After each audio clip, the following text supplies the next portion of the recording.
Om.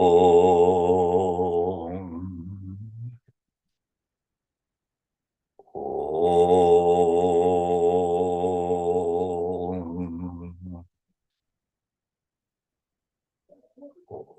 Om.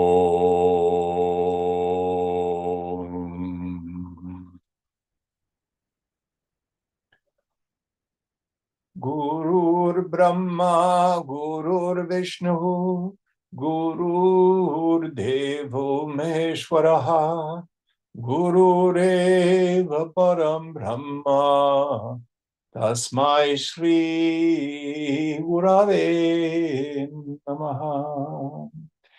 Chinmayam Vyapyat Sarvam Trilokyam Sacharacharam Tat Padam Darshitam Yena Tasmai Shri Gurave Namaha. Twameva Mata Cha Pita Twameva Twameva Bandhushcha Sakha Twameva Twameva Vedyadravinam Twameva Twameva Sarvam Mama Deva Deva Twameva Sarvam Mama Deva Deva. Jai Guru. Om Sahana Bhavatu Sahana Bhunaktu Sahaviryam Karavavahai Tejasvinavadhitamastu ma vidvishavahai. Om Shanti Shanti Shanti. So is Aditi with us? I am. Guten Morgen, mein Schatz. Good morning. Good morning. So where are we in our text? We are starting chapter 36. Yes. Chapter 36. Killing hurts the killer, not the killed. The cruelty lies in the motive, not in the fact. Killing hurts the killer, not the killed. Questioner. 1,000 years ago, a man lived and died. His identity, Antakarana, reappeared in a new body. Why does he not remember his previous life? And if he does, can the memory be brought into the conscious? Maharaj. How do you know that the same person reappeared in a new body? A new body may mean a new person altogether. Questioner. Imagine a pot of ghee, Indian clarified butter. When the pot breaks, the ghee remains and can be transferred to another pot. The old pot has its own scent. The new has its own. The ghee will carry the scents from pot to pot. In the same way, the personal identity is transferred from body to body. Maharaj, it is all right. When there is a body, when there is the body, its peculiarities affect the person. Without the body, we have the pure identity in the sense of I am.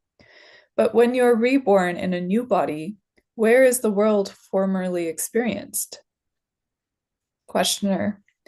Every body experiences its own world. Maharaj. In the present body, the old body, is it merely an idea or is it a memory? Questioner. An idea, of course. How can a brain remember what it has not experienced? Maharaj, you have answered your own question. Why play with ideas? Be content with what you are sure of. And the only thing you can be sure of is I am. Stay with it. Let's stop there just a moment. So we have a teaching of reincarnation that occurs in our scriptures, both in the Vedas, in Bhagavad Gita. Krishna says in the second chapter, as a person casts off worn out clothes, so this embodied self casts off bodies and takes up new ones.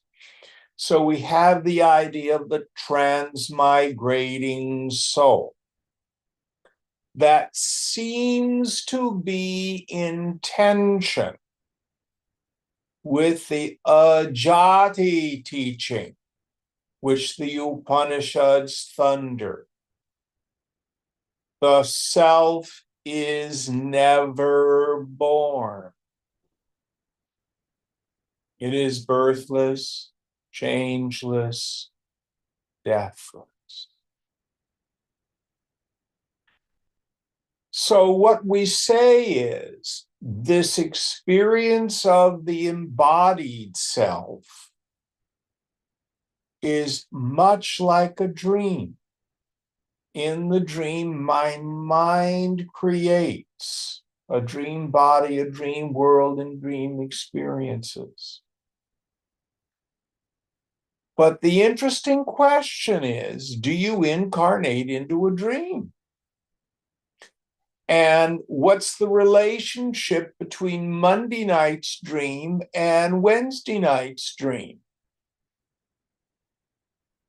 Well, in a sense, they both draw on material from the waking state, we could say.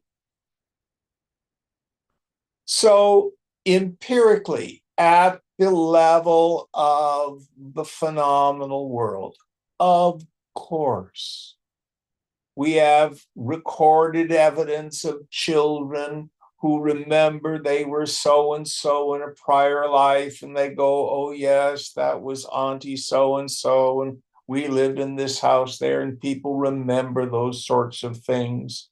Many people have what appear to be memories of prior lives. Is it true or not, even with a relative T, true, or a small t? What we know for sure is we do not know.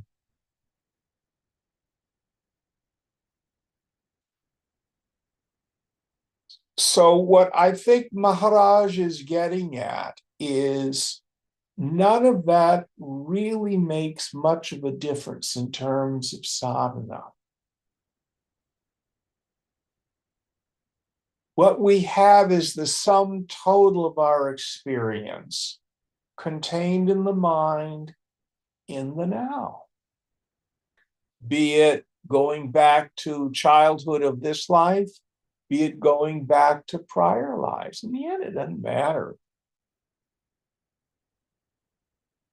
What was the phrase I heard this week that was so good? Explanation is not acceptance.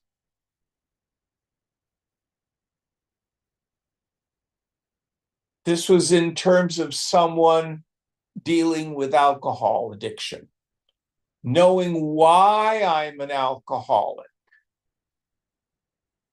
does nothing to free us. But I have to accept the fact that I'm an alcoholic and now look for a solution. Explanation is not acceptance. From acceptance of what is, then I can be solution-oriented. And I think that's a universal truth with all our various problems. Yoga does not put much stress or value into causation hunting, by and large. First of all, you never know for sure. And maybe all the things the scriptures say are wrong. You're born and you get your 70, 80, 90 years, and then you're dead, and that's it. Vedanta is still the most intelligent way to live what may be a very short and very linear life.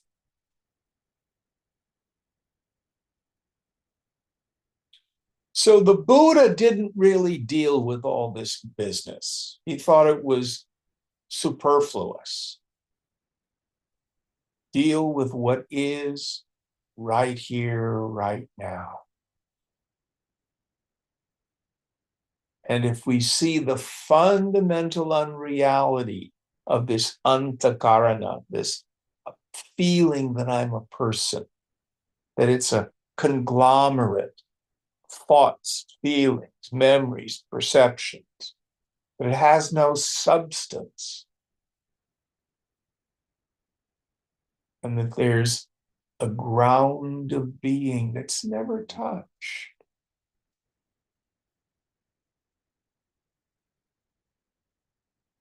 You can call it Brahman, you can call it Atman, you can call it my true nature. Words don't matter. Chidakash, the space of pure awareness.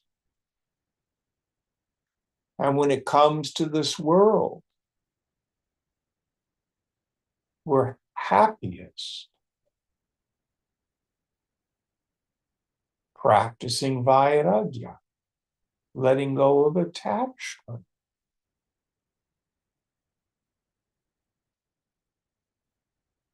Any thoughts on this? All right, continuing.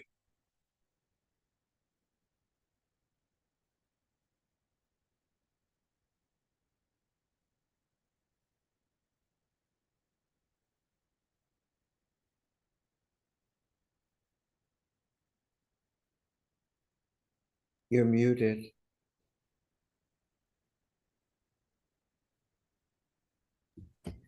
Sorry about that. And the only thing you can be sure of is I am. Stay with it and reject everything else. This is yoga. Questioner, I can reject only verbally. At best, I remember to repeat the formula, this is not me, this is not mine.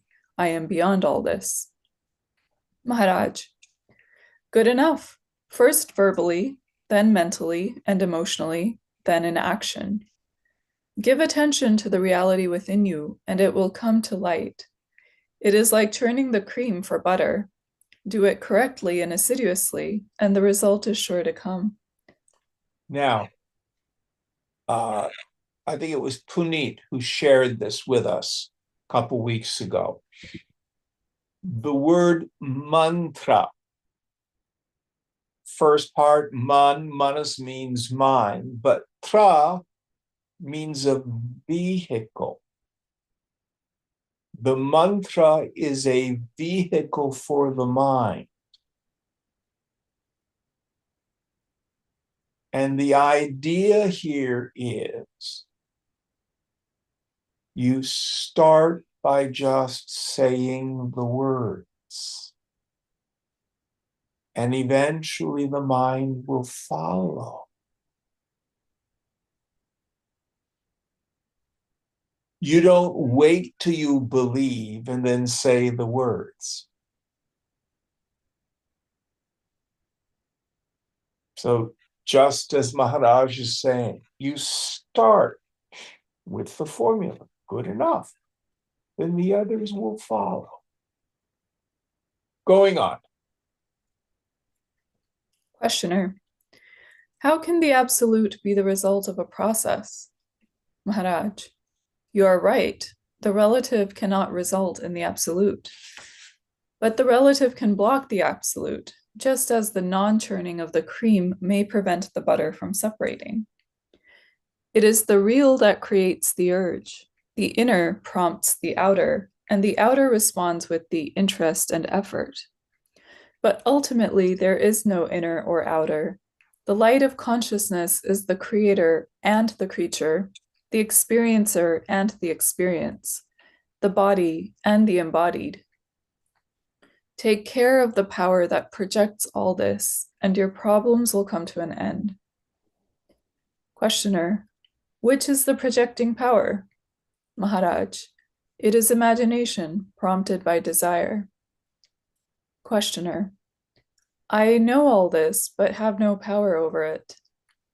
Maharaj, this is another illusion of yours, born from craving for results. Questioner.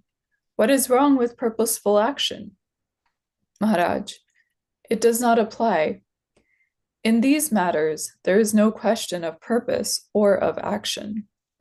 All you need is to listen, remember, and ponder.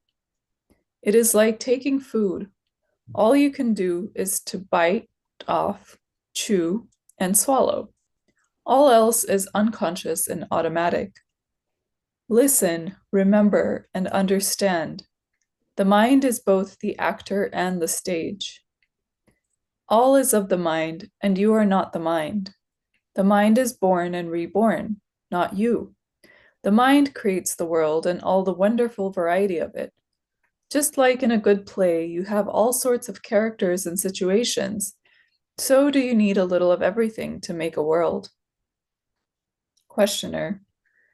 Nobody suffers in a play. Maharaj, unless one identifies himself with it. Don't identify yourself with the world, and you will not suffer. And Questioner.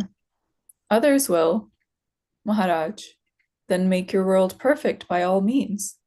If you believe in God, work with him. If you do not, become one. Either see the world as a play or work at it with all your might, or both. Questioner. What about the identity of the dying man? What happens to it when he is dead? Do you agree that it continues in another body? Maharaj. It continues, and yet it does not. It all depends on how you look at it. What is identity, after all? Continuity in memory? Can you talk of identity without memory? Questioner. Yes, I can. The child may not know its parents, yet the hereditary characteristics will be there. Maharaj. Who identifies them? Somebody with a memory to register and compare. Don't you see that memory is the fabric of your mental life? And identity is merely a pattern of events in time and space. Change the pattern, and you have changed the man. Questioner. The pattern is significant and important. It has its own value. By saying that a woven design is merely colored threads, you miss the most important thing, the beauty of it. Or by describing a book as paper with ink stains on it, you miss the meaning. Identity is valuable because it is the basis of individuality, that which makes us unique and irreplaceable. I am is the intuition of uniqueness. Maharaj. Yes and no. Identity, individuality, uniqueness. They are the most valuable aspects of the mind, yet of the mind only. I am all there is, too, is an experience equally valid. The particular and the universal are inseparable. They are two aspects of the nameless, as seen from without and from within. Unfortunately, words only mention, but don't convey. Try to go beyond the words. Questioner. What dies with death? Maharaj. The idea, I am this body, dies. The witness does not. Questioner. The Jains believe in a multiplicity of witnesses, forever separate. Maharaj. That is their tradition, based on the experience of some great people. The one witness reflects itself in the countless bodies as I am. As long as the bodies, however subtle, last, the I am appears as many. Beyond the body, there is only the one. Questioner. God? Maharaj. The creator is a person whose body is the world. The nameless one is beyond all gods. Questioner. Sri Ramana Maharshi died. What difference did it make to him? Maharaj. None. What he was, he is, the absolute reality. Questioner. But to the common man, death makes a difference. Maharaj. What he thinks himself to be before death, he continues to be after death. His self-image survives. Questioner. The other day, there was talk about the use by the Gyani of animal skins for meditation. I was not convinced. It is easy to justify everything by referring to custom and tradition. Customs may be cruel and tradition corrupt. They explain, but do not justify. Maharaj, I never meant to say that lawlessness follows self-realization.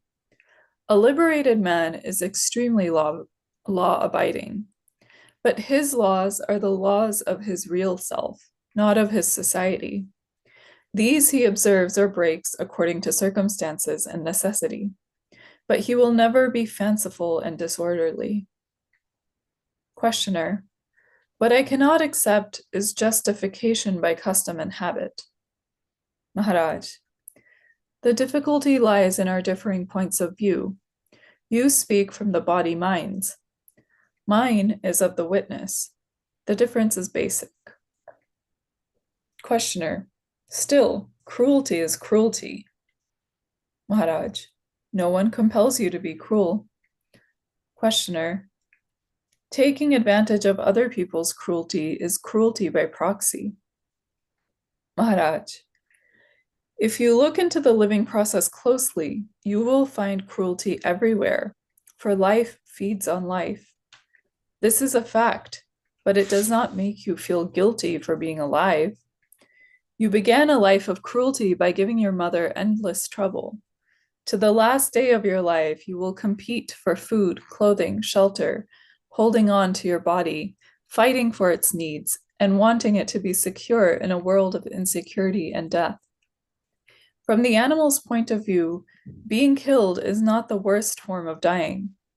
It is surely preferable to sickness and senile decay. The cruelty lies in the motive, not in the fact. Killing hurts the killer, not the killed. Questioner.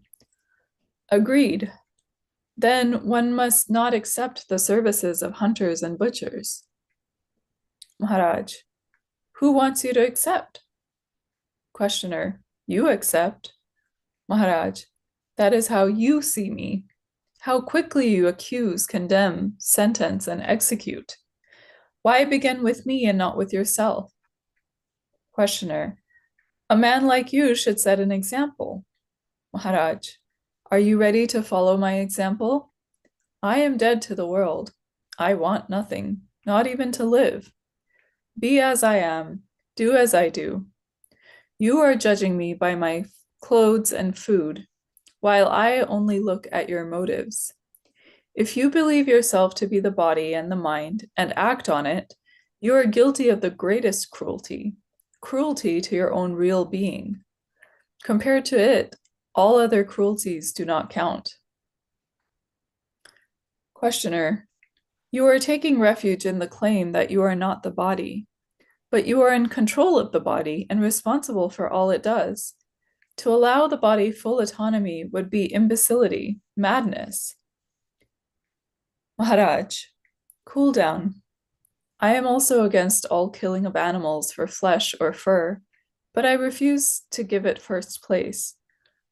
Vegetarianism is a worthy cause, but not the most urgent. All causes are served best by the man who has returned to his source. Questioner. When I was at Sri Ramana Ashram, I felt Bhagwan all over the place, all pervading, all perceiving. Maharaj, you had the necessary faith. Those who have true faith in him will see him everywhere and at all times. All happens according to your faith, and your faith is the shape of your desire. Questioner. The faith you have in yourself, is not that, too, a shape of a desire?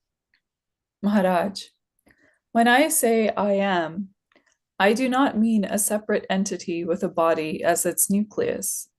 I mean the totality of being, the ocean of consciousness, the entire universe of all that is and knows.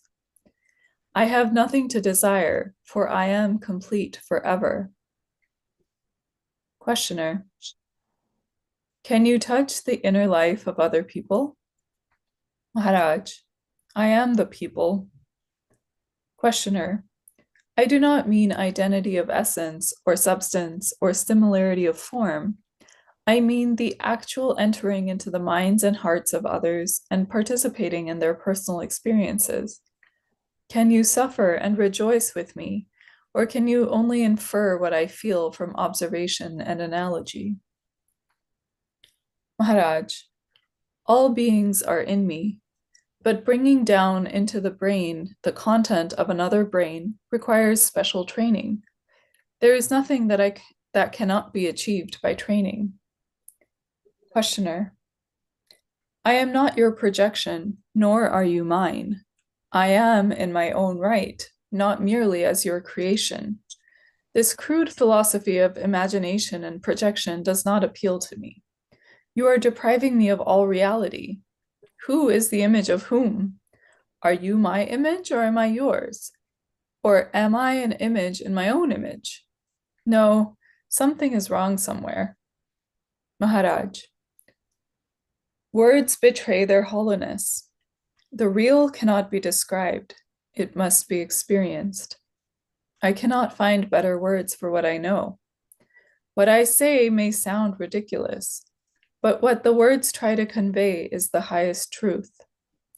All is one, however much we quibble, and all is done to please the one source and goal of every desire, who we all know as the I Am. Questioner. It is pain that is at the root of desire. The basic urge is to escape from pain. Maharaj. What is the root of pain? Ignorance of yourself. What is the root of desire? The urge to find yourself. All creation toils for itself and will not rest until it returns to it. Questioner. When will it return? Maharaj. It can return whenever you want it. Questioner. And the world? Maharaj. You can take it with you. Questioner. Must I wait with helping the world until I reach perfection? Maharaj. By all means, help the world. You will not help much, but the effort will make you grow. There is nothing wrong with trying to help the world. Questioner. Surely there were people, common people, who helped greatly. Maharaj. When the time comes for the world to be helped, some people are given the will, the wisdom, and the power to cause great changes. That's the end of the chapter.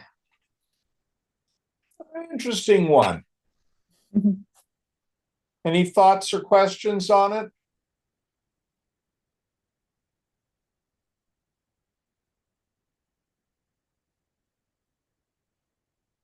I get the questioner's fundamental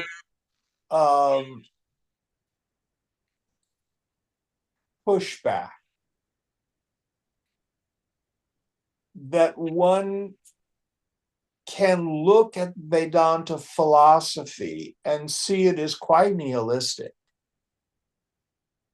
and a justification or a rationalization for escapism and not dealing with what the ordinary person experiences as the vicissitudes of this world.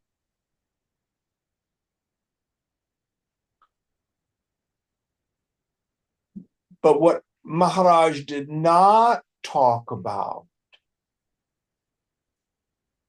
is what happens to the human mind when it rests in Brahman. It becomes a transparency, and soul force comes through. And it's an interesting question. Who does more that is reparative to the world? The person marching with the placard, the revolutionary who fights for justice as he or she may understand it, or the yogi deep in samadhi with this soul force pouring through them.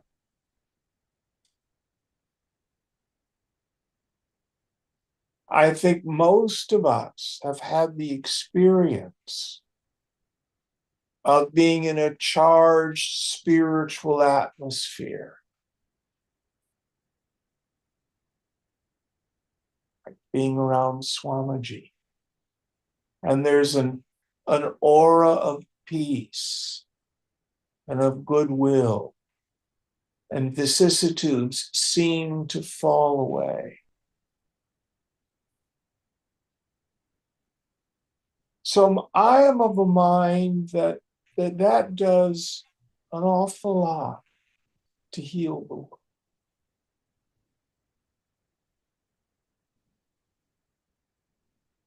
And in terms of our prarabdha, if we are led to take physical action, by all means do it. I would never say not to act, but I would say endeavor to not act violently. Any thoughts on this?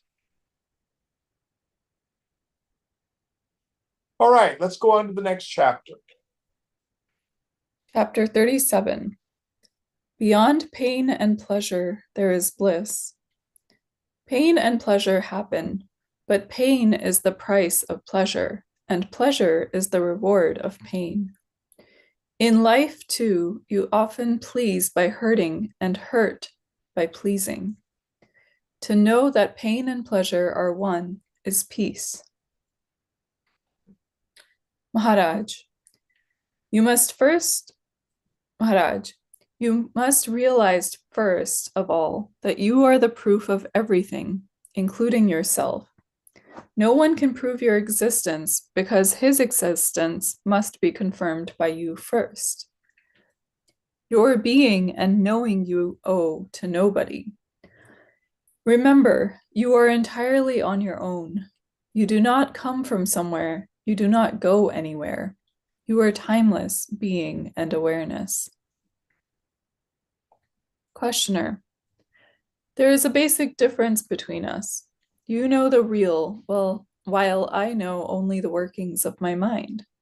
Therefore, what you say is one thing, what I hear is another. What you say is true, what I understand is false, though the words are the same. There is a gap between us. How do I close the gap? Maharaj, give up the idea of being what you think yourself to be, and there will be no gap. By imagining yourself as separate, you have created the gap. You need not cross it, just don't create it. All is you and yours. There is nobody else. This is a fact.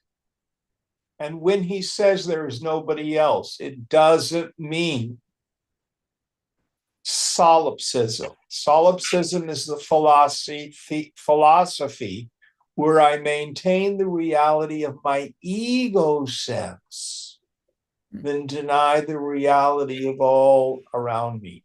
There's nobody out there. I have projected them all as an individual. Maharaj is saying there's only one of us here, meaning this infinite ground of being. And what appears as individual bodies and jivas are, as it were, character in Ishvara's dream. There's a big, big difference. Now, the individual mind certainly projects all sorts of nonsense onto the greater projection of the infinite. I love the paradigm that Vidyaranya uses. So the infinite, Ishvara, projects the universe. You or I have nothing to do with the speed of light or a black hole. But that also includes every grain of sand, every flower, and every person in the world. That's the one imaginator projecting all this. But then you and I, as apparent individuals, have a secondary superimposition.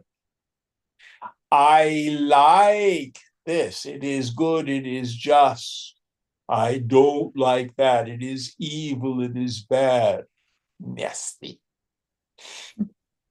That's my mind's projections onto the projection of the infinite. It's a double adhyasa. All right, going on. Questioner, how strange. The very same words which to you are true, to me are false. There is nobody else. How obviously untrue. Maharaj, let them be true or untrue. Words don't matter. What matters is the idea you have of yourself, for it blocks you. Give it up. Questioner, from early childhood, I was taught to think that I am limited to my name and shape. A mere statement to the contrary will not erase the mental groove. A regular brainwashing is needed, if it can be done at all. Maharaj, you call it brainwashing. I call it yoga, leveling up all the mental ruts. You must not be compelled to think the same thoughts again and again. Move on. Questioner, easier said than done. Maharaj, don't be childish. It is easier to change than to suffer. Grow out of your childishness. That is all. Questioner, such things are not done, they happen. Maharaj, everything happens all the time, but you must be ready for it. Readiness is ripeness.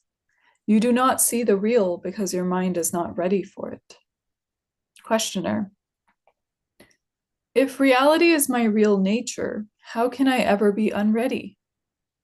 Maharaj, unready means afraid. You are afraid of what you are. Your destination is the whole, but you are afraid that you will lose your identity. This is childishness, clinging to the toys, to your desires and fears, opinions and ideas. Give it all up and be ready for the real to assert itself. This self-assertion is best expressed in the words, I am. Nothing else has being. Of this you are absolutely certain. Questioner, I am, of course, but I know also. And I know that I am so and so, the owner of the body, in manifold relations with other owners. Maharaj, it is all memory carried over into the now. Questioner, I can be certain only of what is now. Past and future, memory and imagination, these are mental states, but they are all I know, and they are now. You are telling me to abandon them. How does one abandon the now? Maharaj, you are moving into the future all the time, whether you like it or not. Questioner, I am moving from now into now. I do not move at all. Everything else moves, not me. Maharaj, granted, but your mind does move. In the now, you are both the movable and the immovable. So far, you have taken yourself to be the movable and overlooked the immovable. Turn your mind inside out. Overlook the movable, and you will find yourself to be the ever-present, changeless reality, inexpressible, but solid like a rock. Questioner. If it is now, why am I not aware of it? Maharaj. Because you hold on to the idea that you are not aware of it. Let go of the idea. Questioner. It does not make me aware. Maharaj. Wait. You want to be on both sides of the wall at the same time. You can, but you must remove the wall. Or realize that the wall and both sides of it are one single space, to which no idea like here or there applies. Questioner. Similes prove nothing. My only complaint is this. Why do I not see what you see? Why do your words not sound true in my mind? Let me know this much. All else can wait. You are wise and I am stupid. You see, I don't. Where and how shall I find my wisdom? Maharaj, if you know yourself to be stupid, you're not stupid at all. Questioner, just as knowing myself sick does not make me well, so knowing myself foolish cannot make me wise. Maharaj, to know that you are ill, must you not be well initially? Questioner, oh no, I know by comparison. If I am blind from birth and you tell me that you know things without touching them, while I must touch to know, I am aware that I am blind without knowing what it means to see. Similarly, I know that I am lacking something when you assert things which I cannot grasp. You are telling me such wonderful things about myself. According to you, I am eternal, omnipresent, omniscient, and supremely happy, the creator, preserver, and destroyer of all there is, the source of all life, the heart of being, the Lord and the beloved of every creature. You equate me with the ultimate reality, the source and the goal of all existence.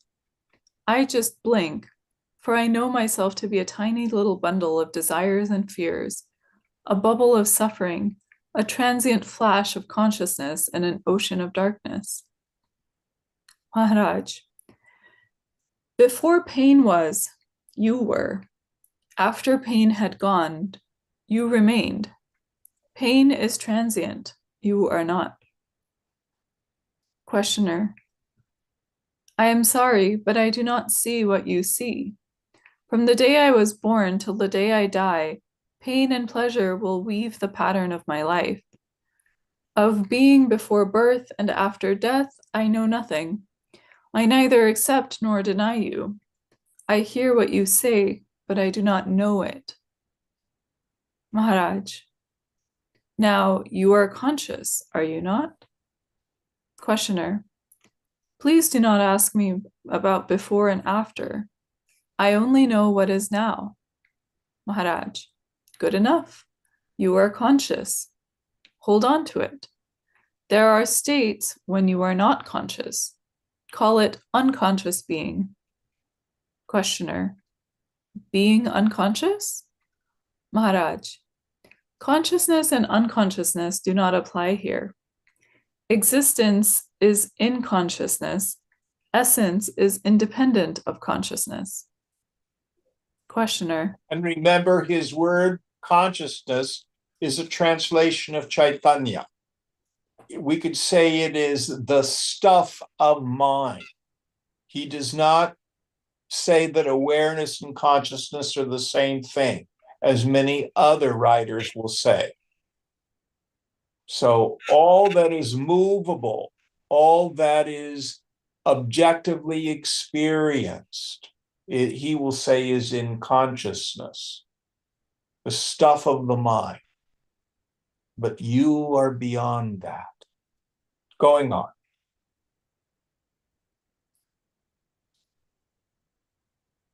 Questioner, is it void? Is it silence? Maharaj, why elaborate? Being pervades and transcends consciousness. Objective consciousness is a part of pure consciousness, not beyond it. Questioner.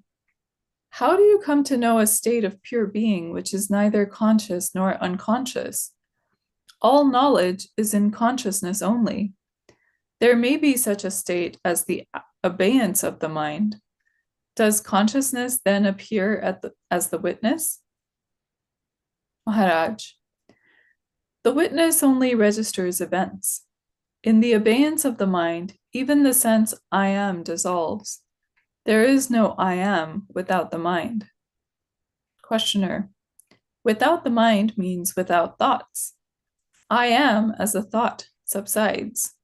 I am as the sense of being remains. Maharaj. All experience subsides with the mind. Without the mind, there can be no experiencer or experience. Questioner. Does not the witness remain? Maharaj. The witness merely registers the presence or absence of experience. It is not an experience by itself, but it becomes an experience when the thought, I am the witness, arises. Questioner. All I know is sometimes the mind works and sometimes it stops. The experience of mental silence I call the abeyance of the mind.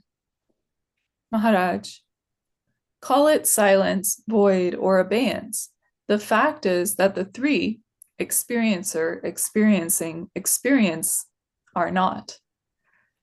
In witnessing, in awareness, self-consciousness, the sense of being this or that is not.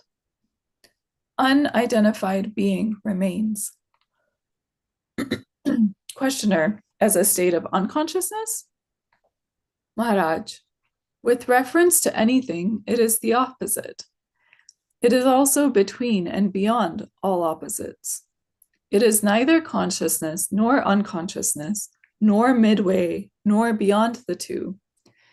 It is by itself, not with reference to anything which may be called experience or its absence. Questioner. How strange. You speak of it as if it were an experience.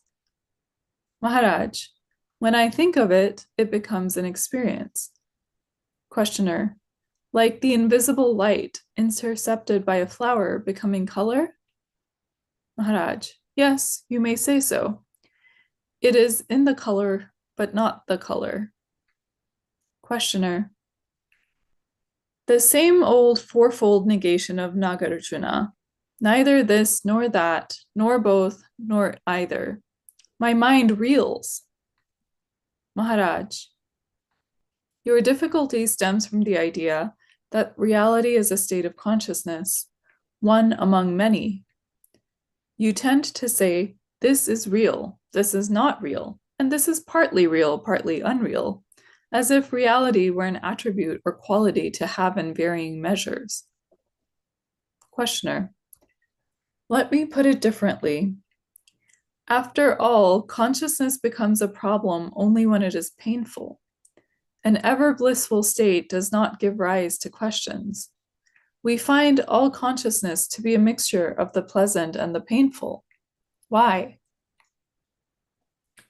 Maharaj, all consciousness is limited and therefore painful.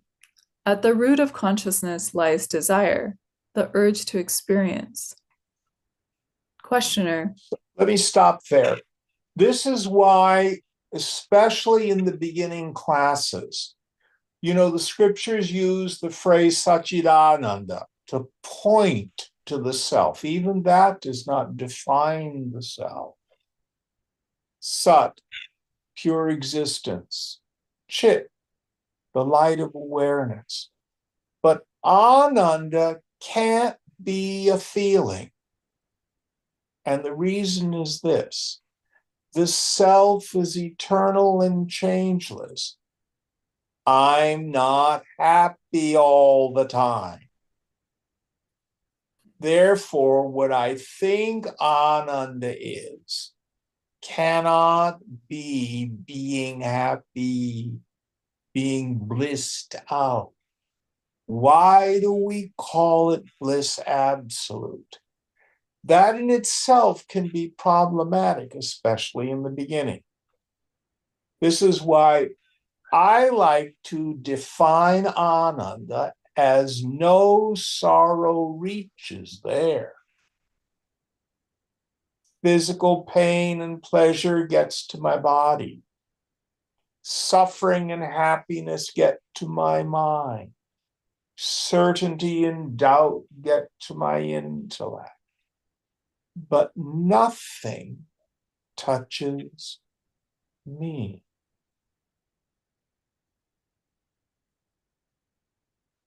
Why don't we call it Satchit Shunyata? Why do we call it Satchit Ananda? And it has to do with what finally brings the mind some respite, some peace.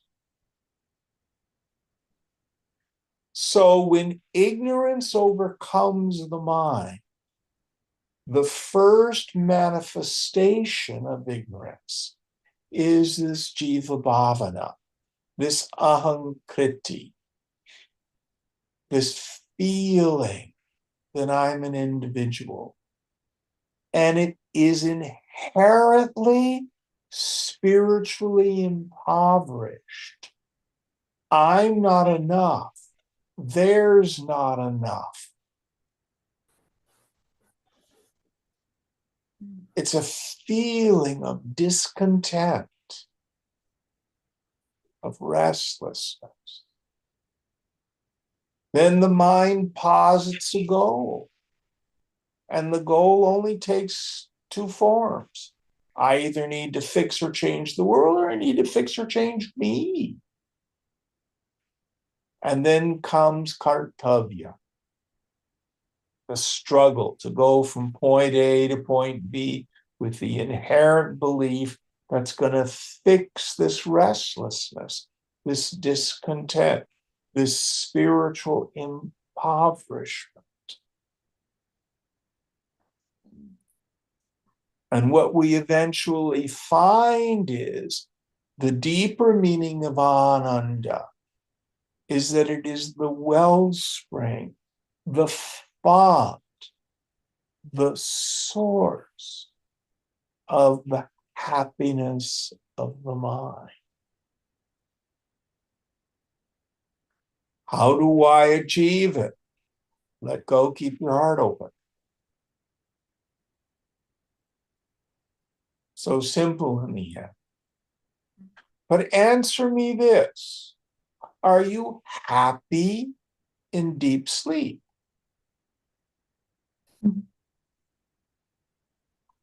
What's your experience of deep sleep? I don't seem to have an experience in deep sleep.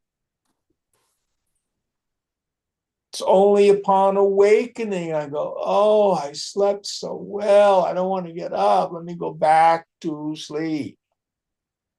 But in sleep, there's no individuality. There's no projecting power of the mind, no suffering, no phenomena.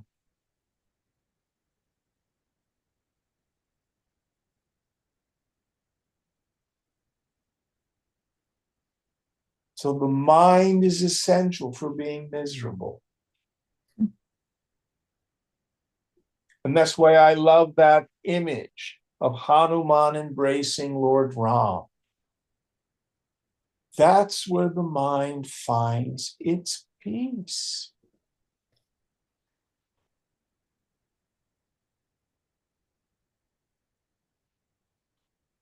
We call the self Ananda, bliss absolute, because when the mind gets the Brahmananda rasa swad, the taste of the juice of the bliss of Brahman, then the mind settles down and is peaceful.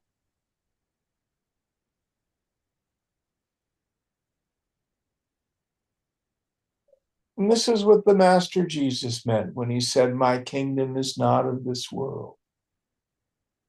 My peace I give you, not as the world gives. but a peace that passes understanding.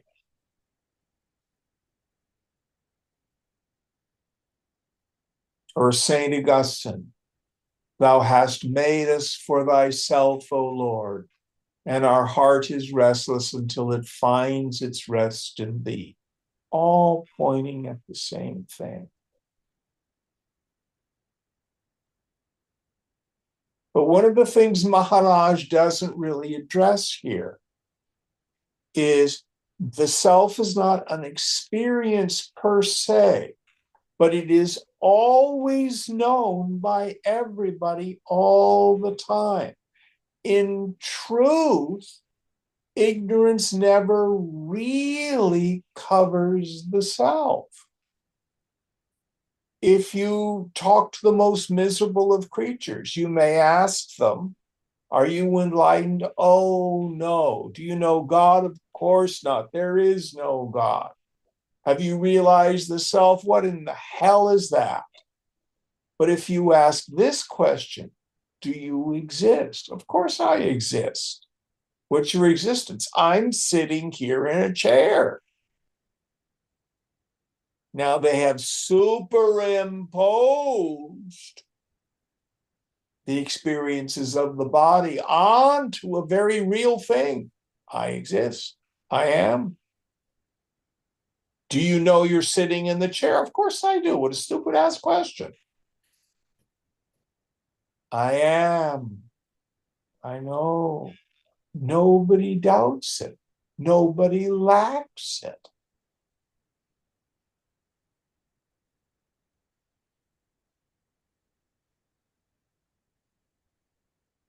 It's always there. So this is why Maharaj here says we have to get rid of false superimpositions, false ideas, and see the remnant, what's left over, that's not negatable. Any thoughts on this?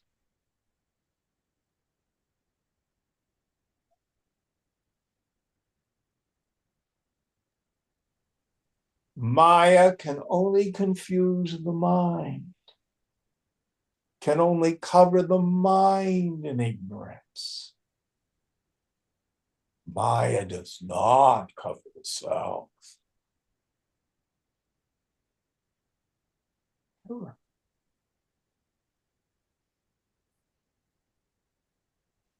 Going on. Maharaj, all consciousness is limited and therefore painful. At the root of consciousness lies desire, the urge to experience. Questioner, do you mean to say that without desire there can be no consciousness? And what is the advantage of being unconscious? If I have to forego pleasure for the freedom from pain, I'd better keep both. Maharaj, beyond pain and pleasure there is bliss.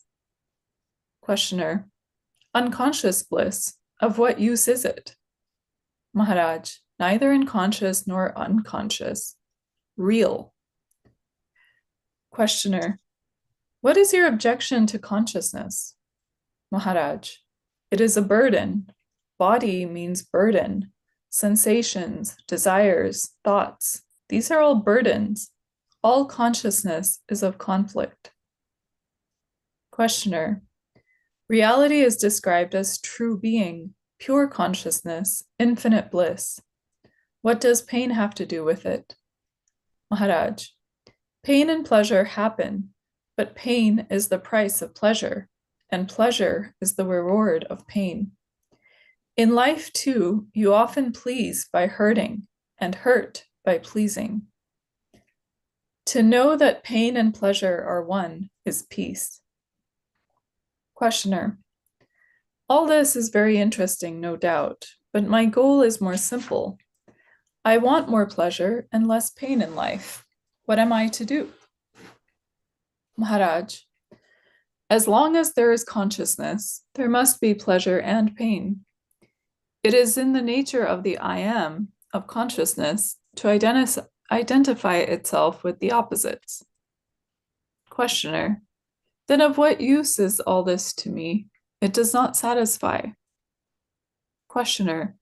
Who are you who is unsatisfied? Questioner. I am the pain-pleasure man. Maharaj. Pain and pleasure are both ananda, bliss. Here I am sitting in front of you and telling you, from my own immediate and unchanging experience, pain and pleasure are the crests and valleys of the waves in the ocean of bliss. Deep down, there is utter fullness. Questioner. Is your experience constant?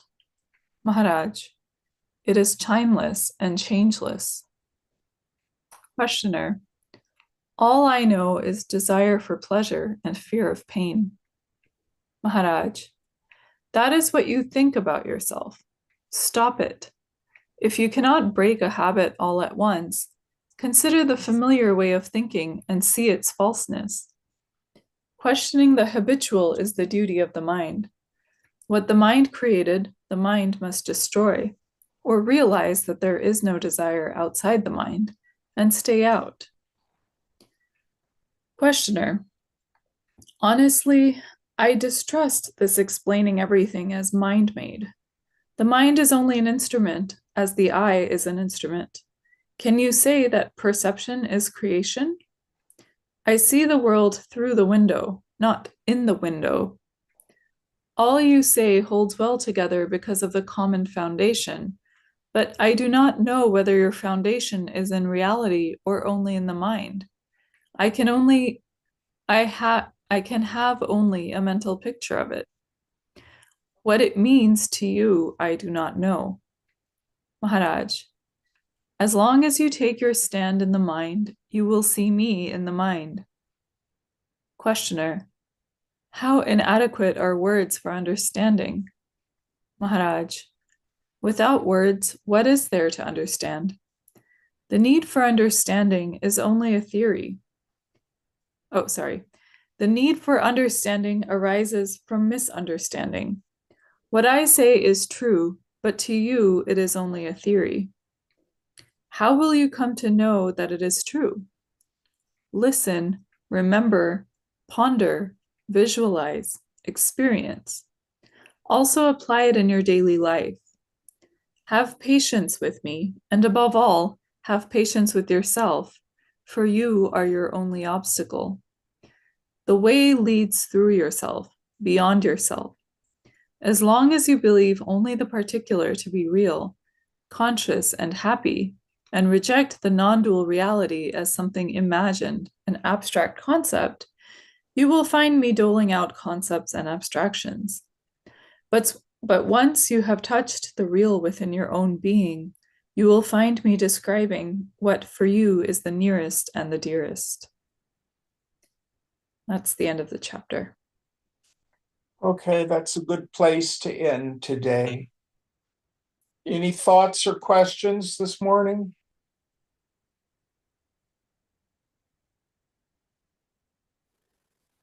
I have just, I don't know if it's a thought, a question, I don't know what it is, but. Who is that? I can't see. It's Natasha. Hi. Hi, Natasha.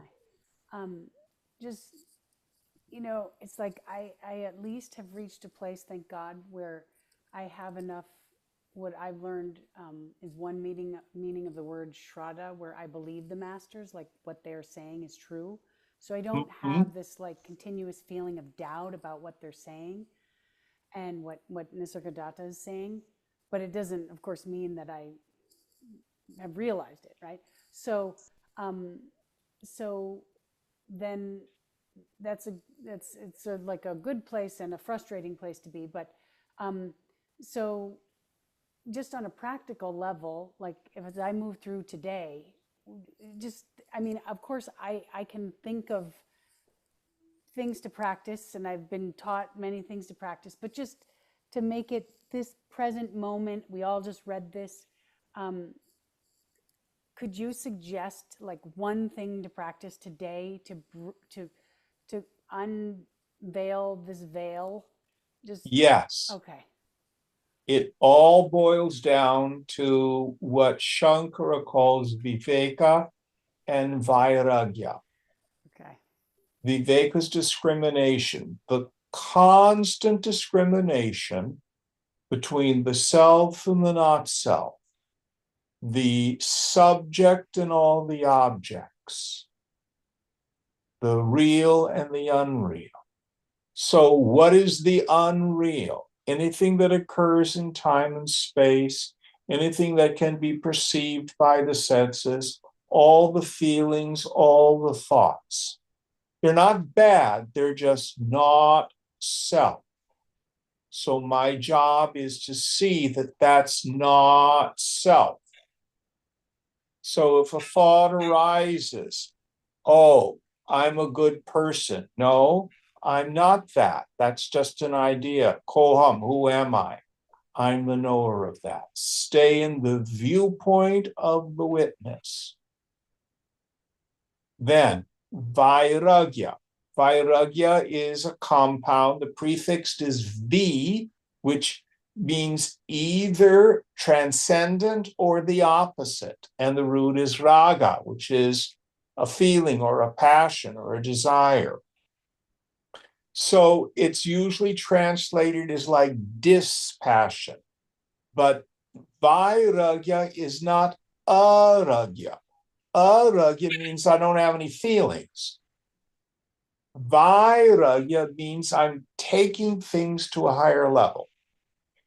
And it means I am willing to let go of my attachments to all experiences, positive and negative, gained through the senses. And I'm willing to let go of my attachment to any idea of self, starting with the body, up to and including any idea that I'm an important or even enlightened person. So who am I? You can stay with the idea I'm simply Chidakash, the space of pure awareness. And if you hold on to those two through the day, that's the most important. Is that useful, Natasha? Yes, very. Thank you. Now, you're not going to progress much by YouTube and stuff like that. If you want to come hang out, perhaps we can work a little bit of seeing if we can get you more into a real experience of your essential nature. Okay. Sounds groovy. But you're not going to get it on Zoom. Okay. I'm not trying to be on Zoom. It's happening that way. So yeah. No, it doesn't just happen that way. You choose it. Well, yeah. There's yes, but It's real simple. I have a desire to come there in person for sure. Yeah. No, we don't. Karma is not kismet. Kismet is fate. Oh, God did it to me. No, these are things I choose. Okay. These are things I choose. And no blame.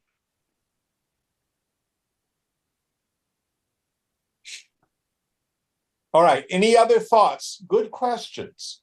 Good questions. All right. Hari Om. Om Tat Sat.